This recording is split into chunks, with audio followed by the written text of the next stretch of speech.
Flash Info. Un tournant mondial s'opère.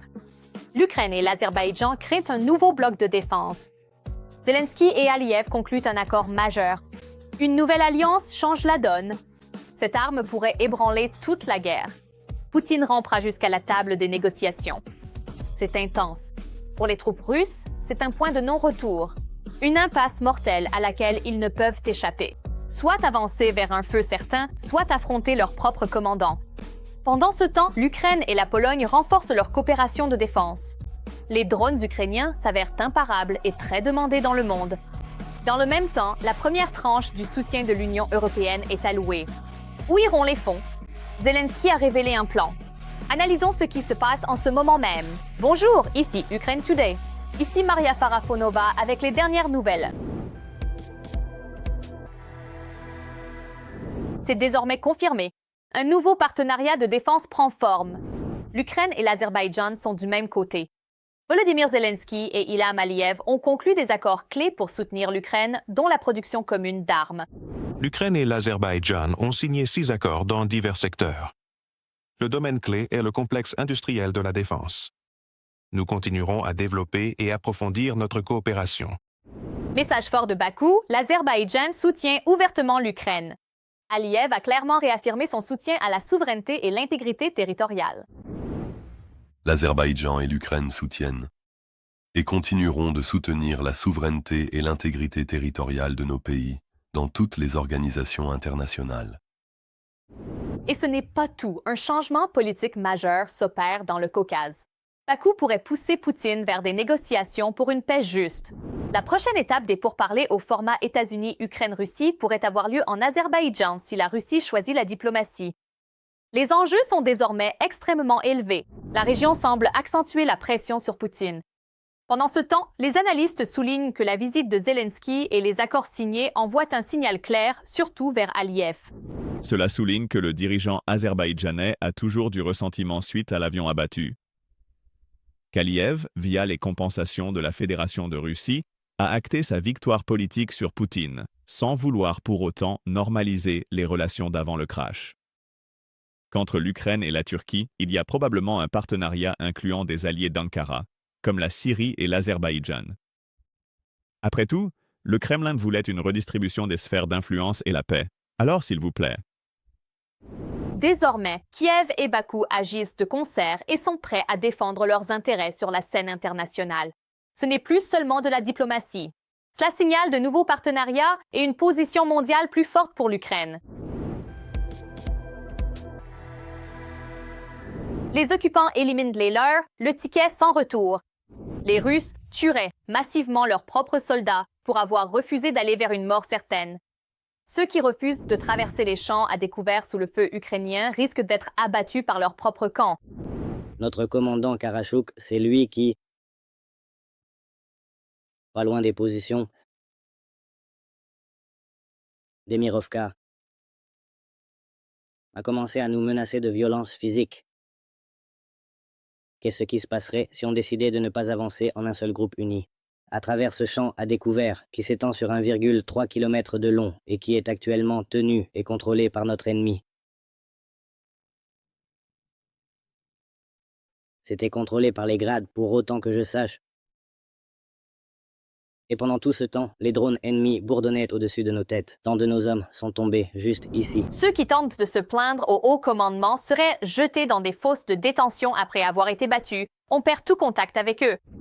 Et en plus de ça, ils vous liquident pour avoir désobéi aux ordres directs. Ils vont juste vous liquider. Un cas particulièrement cynique concerne un occupant qui avait déjà été capturé par les Ukrainiens. Après un échange, il a été immédiatement renvoyé au front près de Borisov. Après ma captivité, je suis retourné au service actif sans même passer devant la commission médicale. Et là, j'ai été transféré dans la 2e unité de chars. Et de la 2e unité de chars, j'ai été transféré à la 186e. Ils ont dit que c'était une unité de réserve.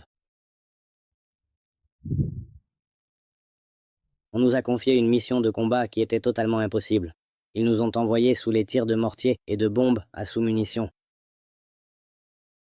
Nous sommes à Berezovo, Alors que les récits russes se moquent de la mobilisation en Ukraine, leurs propres soi-disant héros sont systématiquement envoyés à la mort dans les steppes ukrainiennes, sans aucune chance de survie ni droit de protester. L'Ukraine va aider la Pologne à construire une armada de drones. La Pologne prévoit de développer des forces non habitées à grande échelle en coopération avec l'Ukraine, en tirant parti de son expérience du champ de bataille et de son expertise technologique. C'est ce qu'a annoncé le premier ministre du pays, Donald Tusk. Selon lui, l'Ukraine est devenue une source unique de connaissances sur la guerre moderne, notamment dans l'utilisation des drones, la gestion de l'espace aérien et l'adaptation rapide de la technologie aux conditions de combat.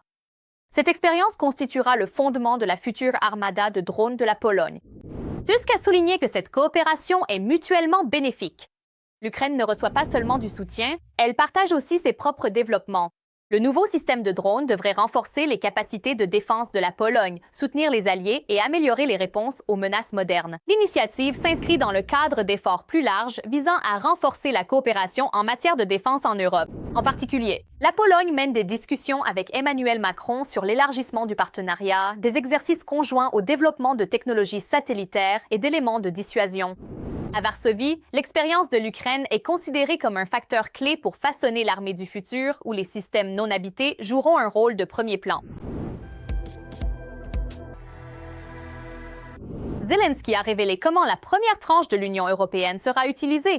Selon lui, la première partie du plan de soutien européen de 90 milliards d'euros sera allouée à la production nationale, incluant drones et technologies militaires pour renforcer la défense ukrainienne. La deuxième priorité est l'énergie. Il est essentiel d'assurer une protection maximale avant l'hiver prochain en utilisant les ressources budgétaires locales et nationales. Plusieurs milliards d'euros devraient être alloués à la protection du secteur de l'énergie. Il a aussi déclaré que des accords ont été conclus avec des partenaires au Moyen-Orient et dans le Caucase pour la fourniture de diesel, ce qui est crucial tant pour l'armée ukrainienne que pour son économie. En ce moment, des révélations chocs émergent. La soi-disant deuxième armée du monde s'épuise. Le Kremlin va vers des extrêmes. Des étudiants sont envoyés en masse au front. L'opération militaire spéciale affecte désormais chaque citoyen russe. Le système d'une superpuissance prétendument invincible craque, et cela ne peut plus être caché. Quelle est la suite? Le régime va-t-il commencer à envoyer des femmes russes sur les lignes de front? Regardons. Voici le site web de la prestigieuse Université d'État de Saint-Pétersbourg. Dès la page d'accueil, il propose d'en savoir plus sur le service dans les forces de système de drones. On promet aux étudiants un congé académique, un métier d'avenir, et une compensation très généreuse, un salaire de 2 000 $ par mois et 50 000 de primes de départ. C'est de l'argent qu'un Russe ordinaire devrait économiser pendant des années, voire des décennies. Voici comment le vice-recteur de l'université fait la promotion du service lors d'une réunion avec des étudiants. De plus, ceux qui étudient sur une base payante seront, après avoir terminé leur service, transférés sur une base gratuite, où ils bénéficieront d'une réduction de 100% sur les frais de scolarité. Et ce n'est pas seulement du patriotisme ou de la flagornerie envers les autorités. C'est une directive du ministère de l'Éducation. Selon des militants des droits de l'homme, toutes les universités russes ont reçu l'ordre d'envoyer 2% de leurs étudiants dans les rangs de l'armée. Et ce n'est qu'une partie d'un système plus vaste. De telles tâches sont également reçues par les régions, les institutions d'État et même les entreprises. En fait, tout le monde doit fournir sa part de recrues. C'était l'une des méthodes utilisées par les jeunes hommes pour éviter d'aller à l'armée. Ils s'inscrivaient à un programme de master en Russie et, dans bien des cas, n'avaient même pas l'intention de suivre les cours. C'est donc une tentative d'accéder à ces personnes qui ne veulent pas servir pour les forcer à s'engager dans l'armée d'une manière ou d'une autre. Mais c'est probablement aussi une énorme opportunité de corruption. Si vous payez le doyen ou le vice-recteur, alors on ne vous touchera pas. Des militaires de divers grades sont devenus des visiteurs fréquents des établissements d'enseignement dans tout le pays. Tout le monde vante les nouvelles perspectives pour les garçons et les filles. Le 21e siècle est robotique et s'élève vers le haut. En ce moment, il est nécessaire de poser ce socle de système de drones chez chaque garçon pour minimiser davantage la réserve humaine. C'est la principale promesse faite aux étudiants, être envoyés non pas dans des tranchées sales, mais dans des forces de drones d'élite. Soi-disant, le contrat n'est que d'1 an et loin de la ligne de front. Il y a maintenant de nombreux rapports indiquant que les soldats russes doivent payer leurs commandants pour survivre. Il est donc possible que vous soyez dans une unité de drone peu de temps, puis, sans pot de vin, vous vous retrouverez vite sur la ligne de front. Et il semble que la jeunesse russe se méfie des pièges du service car elle ne se rue pas sur le combat de drones. Écoutez la directrice d'université à Novosibirsk se plaindre qu'aucun étudiant ne soit volontaire pour l'armée. La mère patrie l'exige. Vous devriez avoir peur. Et alors, on reviendra dans un cercueil en zinc ou quoi? D'où vient cette peur? Qui a propagé cette peur? Et qui va nous protéger? Quoi, vous êtes tous des lâches ici? Juste assis là, à avoir peur. C'est incroyable comme vous tremblez pour vos vies. Les étudiants russes ont pu éviter leurs devoirs et responsabilités patriotiques pendant longtemps. La guerre était le sort des classes sociales inférieures, ouvrières et de ceux vivant en province. Il n'est donc pas surprenant que ces membres privilégiés, boursiers de l'État, soient désormais entraînés dans l'effort de guerre. Jouez comme des grands. L'enrôlement dans l'armée est vendu comme un simple jeu. Comme vous savez, vous adorez jouer aux jeux vidéo. C'est la même chose, mais pas virtuel et gratuit. C'est une vraie guerre pour beaucoup d'argent. Il existe désormais de nombreuses preuves que la Russie use de tactiques sournoises pour forcer l'enrôlement. Les catégories les plus vulnérables sont recrutées de force. Les débiteurs, les personnes isolées socialement et celles faciles à mettre sous pression. Désormais, les étudiants ont été ajoutés à cette liste. Tout cela s'inscrit dans la stratégie visant à maximiser la diversification des sources de recrutement. Ce système inclut également des mercenaires étrangers et des prisonniers. Après 4 ans de guerre, la mobilisation forcée a enfin atteint la capitale. Moscou est une ville dangereuse pour les conscrits. Beaucoup s'en sont déjà rendus compte. Rafles et raids policiers, arrestations dans le métro, non-droit juridique, tout cela pour remplir les quotas. L'escalade se poursuit. Chaque nouvelle conscription est plus dure et les raids plus brutaux qu'auparavant. Diverses méthodes sont utilisées pour éviter de déclarer une mobilisation générale. Il ne cesse de temporiser, encore et encore. Je veux dire, il ne veut pas prendre cette décision impopulaire, manifestement impopulaire. Il ne veut pas revivre septembre 2022 quand 1 million de Russes ont fui à pied vers la Géorgie, l'Arménie ou le Kazakhstan. Je pense qu'il évitera une conscription formelle à grande échelle de ce type. Tout le monde, tout pour le front, tout pour la victoire. Il va juste évincer les gens via les universités ou certains gouverneurs, petit à petit. Et bien sûr, abaisser encore davantage les exigences médicales. Ma jambe droite est amputée sous le genou, mais il m'envoie sur la ligne de front. Envoyer des handicapés au front et recruter des étudiants. C'est le signe clair que le plan de recrutement échoue, d'autant que les forces ukrainiennes ajustent aussi les statistiques. Auparavant, la Russie recrutait environ 30 000 personnes par mois, mais cela ne suffit plus. Les pertes mensuelles atteignent 35 000 et dépassent les taux de recrutement depuis janvier. Ils ne pourront pas recruter 1000 étudiants par jour du tout. Et il n'y a plus 1000 alcooliques et sans-abri par jour, n'est-ce pas? Il me semble donc toujours que notre mythe d'une réserve humaine infinie en Russie est un peu irréaliste. Parce que la plupart de ceux qui voulaient y aller sont déjà morts et les autres ont été enrôlés de force. Et maintenant, ils enrôlent des marginaux, des exclus de la société, pas vrai? Et il y a quelques étudiants qui ont, d'une manière ou d'une autre, raté leur cours. Mais recruter 30 000 personnes de ce type par mois, ou même passer à 50 000, ce sont, à mon avis, des chiffres énormes. Dès lors, la mobilisation cachée va se poursuivre et s'étendre à des lieux jusque-là épargnés, universités, écoles techniques et lycées. Svitlana Cherneka, Podrobitsi, chaîne Inter TV, marathon d'information unifié. Robert Magyar-Brovdi, le nom qui sème la panique en Russie. Il n'est plus seulement un commandant, mais le symbole d'une nouvelle forme de guerre. Magyar a remodelé le champ de bataille, faisant des drones l'arme décisive. Partout où ces unités opèrent, il n'y a plus de zone sûre pour l'ennemi. Ces pilotes de drones figurent parmi les meilleurs au monde. Quand les oiseaux de Magyar apparaissent, l'ennemi n'a aucune chance. Plus de détails dans le reportage complet. C'est l'heure du déjeuner, les gars. Dieu soit loué. Le temps est tout simplement parfait. Personne ne nous a rappelé. Il n'y a pas eu de mobilisation express ou d'autres choses de ce genre. Nous avons appris à éliminer l'ennemi de manière efficace et professionnelle. Sur 10 000 drones ennemis détectés, 7 800 ont été abattus, tous avec confirmation vidéo. Robert Magyar Brovdi n'est plus seulement un nom, mais le symbole de la nouvelle réalité des drones. Son approche brise les schémas militaires traditionnels et impose un rythme de guerre totalement différent. Il n'est pas qu'un commandant, il est l'architecte de la révolution des drones en Ukraine. Les oiseaux de Magyar sont un cauchemar permanent pour les occupants. L'unité de Brovdi a depuis longtemps dépassé le cadre de la simple reconnaissance aérienne. Ils opèrent sur toute la ligne de front. Ils comptent des milliers de missions, un statut d'unité d'élite et la réputation de tout voir et de frapper avec précision. Les raffineries de pétrole russes peuvent en témoigner. Magyar transforme l'or noir de Poutine en un brasier, tandis que l'armement russe le plus sophistiqué pourrit à la casse. Depuis janvier 2024, les oiseaux sont devenus la première unité de drones de combat distincte. En 2025, Brovdi lui-même reçoit la plus haute distinction de l'État, le titre de héros de l'Ukraine. Et en Russie, ils sont prêts à payer cher pour sa tête. Et voici pourquoi. La Fédération de Russie perd 100 millions de dollars chaque jour suite aux frappes sur ses infrastructures pétrolières.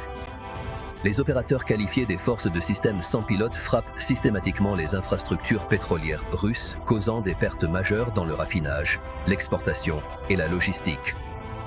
Les attaques ont perturbé le transbordement de pétrole dans les ports clés, compliqué la logistique et forcé la redirection des flux, surchargeant les voies alternatives.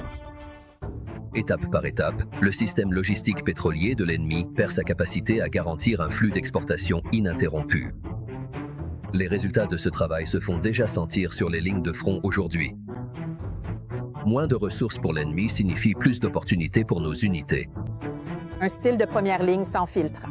Les opérateurs de drones de Magyar agissent activement contre les positions ennemies, tandis qu'il promeut lui-même le renforcement du secteur des drones et un système de recrutement unifié. L'unité affirme que, grâce à un système de sécurité strict, les pertes sont maintenues à moins de 1%.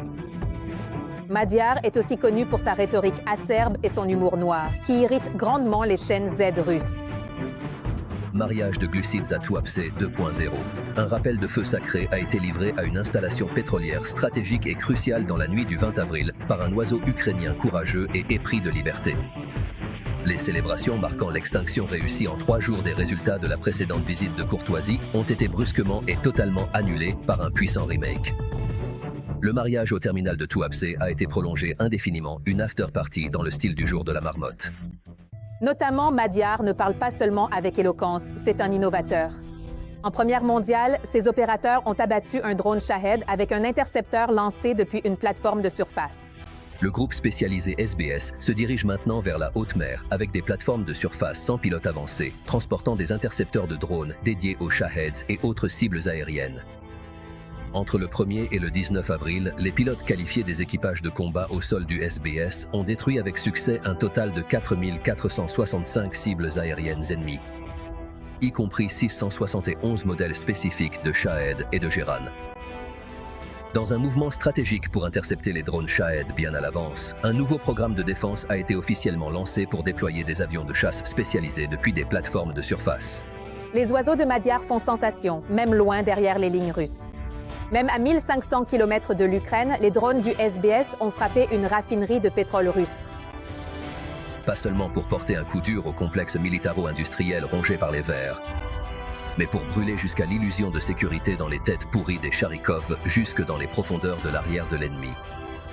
Le gouverneur du Bashkortostan peut certainement confirmer ce fait. À 1500 km de profondeur dans les marécages, il ne s'agit plus de défense. Du monde des affaires à la ligne de front, sa vie a redémarré. Brovdi était un homme d'affaires à la réputation scandaleuse. Accusations, litiges, une réputation toxique. Il ne le nie pas lui-même, qualifiant cette période d'erreur de son passé. Mais après 2022, il y a eu un tournant radical. Irpin, évacuation, la ligne de front. Il a personnellement acheté les premiers drones. C'est ainsi qu'est né le projet Ptaki Magyara, devenu un système de combat efficace. Et si cela ne plaît pas à certains ou s'ils sont loin de l'innovation réelle, Magyar les remettra facilement à leur place. Brovdi s'en est pris au directeur Rogozin pour ses commentaires sur les ménagères avec des imprimantes 3D. Il a expliqué pourquoi le système de fabrication de drones basé sur le cloud s'est avéré plus efficace que le gigantisme industriel traditionnel. Vous avez tout à fait raison, monsieur Armin Paperger, même si cela vient du plus profond de votre âme. Cet oiseau ukrainien épris de liberté n'est pas qu'une simple innovation, c'est une vraie révolution de la guerre moderne, une lutte constante de micrologiciels et de fréquences. Et oui, c'est douloureux pour les industriels, car ce qui se passe, c'est la démocratisation de l'armement de précision, avec des ustensiles de cuisine et des bâtons. Zelensky a soutenu Madiar et a répondu durement au PDG de Rheinmetall concernant les drones ukrainiens. Il a souligné que les Ukrainiens sont uniques dans ce contexte. Si chaque ménagère en Ukraine est vraiment capable de produire des drones, alors chaque ménagère pourrait tout aussi bien devenir la PDG de Rheinmetall. Et je félicite notre complexe industriel de défense ukrainien d'avoir atteint ce niveau, ce haut niveau. Et les résultats de ces technologies, les drones ukrainiens, sont démontrés quotidiennement, tant sur le champ de bataille que sur terre, dans les airs et en mer. Par exemple, récemment, les forces de système sans pilote ukrainiennes ont frappé la frégate Amiral Makarov de la flotte russe de la mer Noire dans le port de Novorossiysk. ce n'est pas nous qui frappons. L'artillerie rate, les roquettes ratent, mais les drones atteignent la cible. Dans la nuit du 6 avril, les drones maritimes spécialisés du SBS ont mené une frappe sur la frégate Amiral Grigorovitch alors qu'elle était stationnée dans le port de Novorossiysk. Et ils ont également délivré un feu intense et béni sur la plateforme de forage de Sivash. Brody a également noté que la dépendance traditionnelle à l'échelle et au gigantisme ne garantit plus un avantage, faisant un parallèle avec l'extinction des dinosaures que cela n'a pas sauvé. Au lieu de cela, une nouvelle doctrine et un nouveau type de guerre prennent forme. L'Ukraine est la première dans ce domaine. Pouvez-vous faire comme ça? Si vous avez besoin de quoi que ce soit, demandez. On vous montrera comment on fait. L'Ukraine recevra 100 millions d'euros d'aide pour se préparer à l'hiver. Cela a été annoncé lors de la réunion de l'Energy Ramstein à Kiev par le ministre ukrainien de l'Énergie Denis Shmyhal. 829 millions d'euros supplémentaires devraient être garantis prochainement. La Banque européenne pour la reconstruction et le développement prévoit aussi de financer 700 MW de nouvelles capacités énergétiques pour l'Ukraine. Plus de détails sur le soutien énergétique international à Kiev dans le rapport. À l'occasion du 40e anniversaire de la catastrophe de Tchernobyl, une réunion du groupe de coordination internationale sur la sécurité énergétique de l'Ukraine s'est tenue à Kiev. Pour faire simple, c'est le Ramstein de l'énergie. Des délégués de dizaines de pays d'Europe, d'Amérique, d'Asie et du Moyen-Orient, ainsi que des représentants du G7, de la Commission européenne et de l'AIEA, ont discuté du renforcement de la sécurité énergétique de l'Ukraine dans un contexte de terreur russe persistante. La Russie a commencé sa terreur contre les infrastructures civiles de l'Ukraine en ciblant avant tout notre secteur énergétique. L'hiver dernier, nous avons été témoins du point culminant de cette terreur. Plus de 70 missiles et 20 000 drones ont été lancés, entraînant des dommages sur 9 gigawatts de capacité énergétique. Les systèmes de distribution et de transmission ont été attaqués. Pas un seul actif n'a été épargné. Il y avait toujours une forte demande en ressources énergétiques. Malgré des importations records, il nous manquait encore 6 gigawatts. La Russie s'attendait à un effondrement, mais cela n'a pas eu lieu. Malgré les frappes russes constantes, l'Ukraine continue de restaurer son infrastructure énergétique. Selon la vice-première ministre ukrainienne Yulia Sviridenko, la reconstruction est en cours sur 89% des installations énergétiques endommagées. Désormais, la tâche clé pour Kiev et ses partenaires internationaux est de restaurer et protéger la production d'électricité ukrainienne, de remplir les installations de stockage de gaz et d'assurer une capacité suffisante pour passer la prochaine saison de chauffage. L'aide des alliés dans ce domaine a déjà commencé. La position de la Banque européenne pour la reconstruction et le développement est la suivante. Nous prévoyons de soutenir la création d'environ 700 MW de capacité de production, ainsi que des installations de stockage de gaz qui doivent être prêtes pour l'hiver et environ 400 MW de capacité de production thermique pour le chauffage. Nous prévoyons que ces projets soient prêts pour l'hiver et nous prévoyons également 80 MW de production décentralisée, ce qui a déjà été approuvé et a reçu un soutien financier. Nous travaillons également sur d'autres priorités, telles que les importations de gaz, si le besoin s'en fait sentir. Lors de la conférence à Kiev, il a été souligné que la responsabilité de l'état désastreux du secteur énergétique ukrainien incombe entièrement à la Russie.